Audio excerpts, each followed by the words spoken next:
Hey, welcome to Wise Up, a walk through the book of Proverbs. Today is day 24, so we're in chapter 24, and I want to hit a couple verses for you.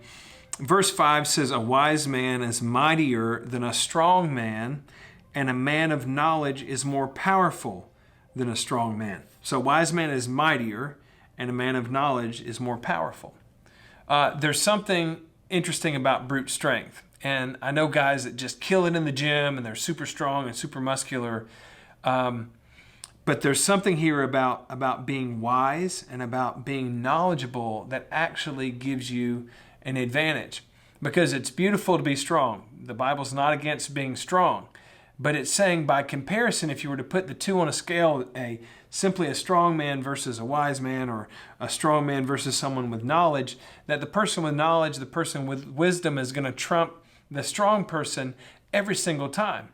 Because we've all heard, like, you can do things out of brute and strength, but if you don't know what to do, if you don't have wisdom to make good decisions or handle the situations in life, it's not going to help you that much. It's great if you consume a lot of protein. It's great if you lift a whole bunch of weights and you're really strong. Like I'm trying to get one day, I want to have these traps that come up to my ears and I'll just be walking around. People are like, wow, like I can't hear you because my muscles. Like it'll be great. But at the end of the day, it's actually more valuable to be wise, actually more valuable to know how to make good decisions.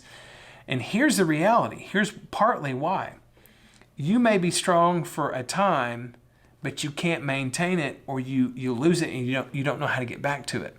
But a person of wisdom, a person of understanding knows why they succeed in areas and knows how to get back to it. Now, I'm going to land here on verse 12 and kind of park here for the rest of our minute or two together. So don't try to avoid responsibility, verse 12 says, by saying you didn't know about it. For God knows all hearts, and He sees you. He keeps watch over your soul, and He knows you knew. He will judge all people according to what they have done. Now, I challenge people, and I challenge myself with this. Sometimes we call bad decisions mistakes. There's moments we'll do something in life, and we'll say, oh, that was a mistake.